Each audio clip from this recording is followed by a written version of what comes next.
My mom was in a nursing home, and she was in her mid 90s. And I never thought that she was going to die at that moment, but she wanted to die. And she wanted to die, I feel, because in many ways she had not lived her authentic life. She had had barriers that began in childhood, not being treated right, and it carried over into her marriage. And she was ready to die. So every day she said, I want to die. And I would visit her. She was in Richmond. I would visit her from then living in Maryland. And I would say, Mama, you're not going to die until God decides it's time for you to die. And she just felt, I want to die. That wasn't helping.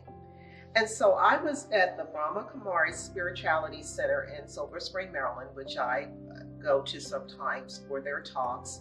And I was about to leave, and they had items for sale.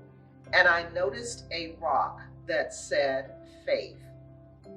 And I immediately said, I have to buy this for Mama, because she has to hold tight to this rock and get the energy source from this rock whenever she feels she wants to say, I want to die.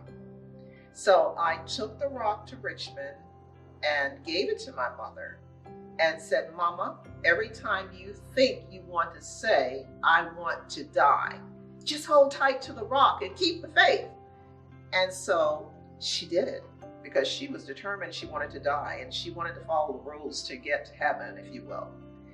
And so she would tell me when I visited her, Patricia, I held the rock. I didn't say I want to die.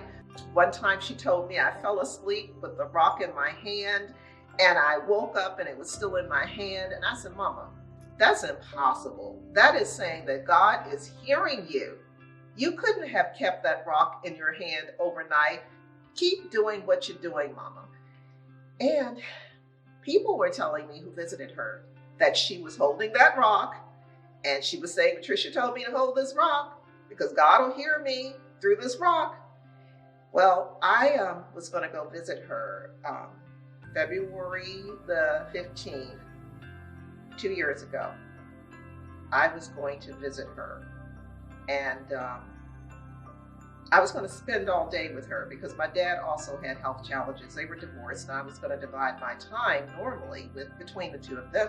This particular time, I was going to not let anyone know I was coming. I was going to just stay with her. And I got a call from my brother that morning before I left home saying she was dead.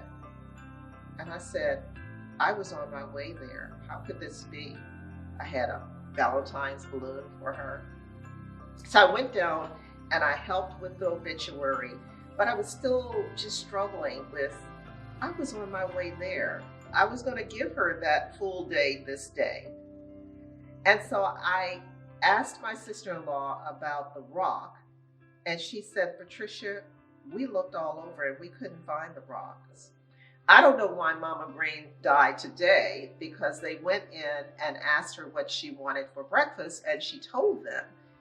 And when they went back with the food, she was dead with a smile on her face. And being that she had a smile on her face and they could not find the rock, that was very profound for me.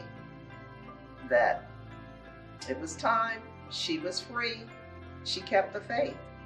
So for me, faith is so important in the midst of insurmountable challenges. I have had insurmountable challenges being a single parent in my lifetime. And there were times that if I hadn't kept the faith, my kids and I would have been homeless, or there wouldn't have been any food. Every time I kept the faith and looked at what my options were, money or resources came. So keep the faith.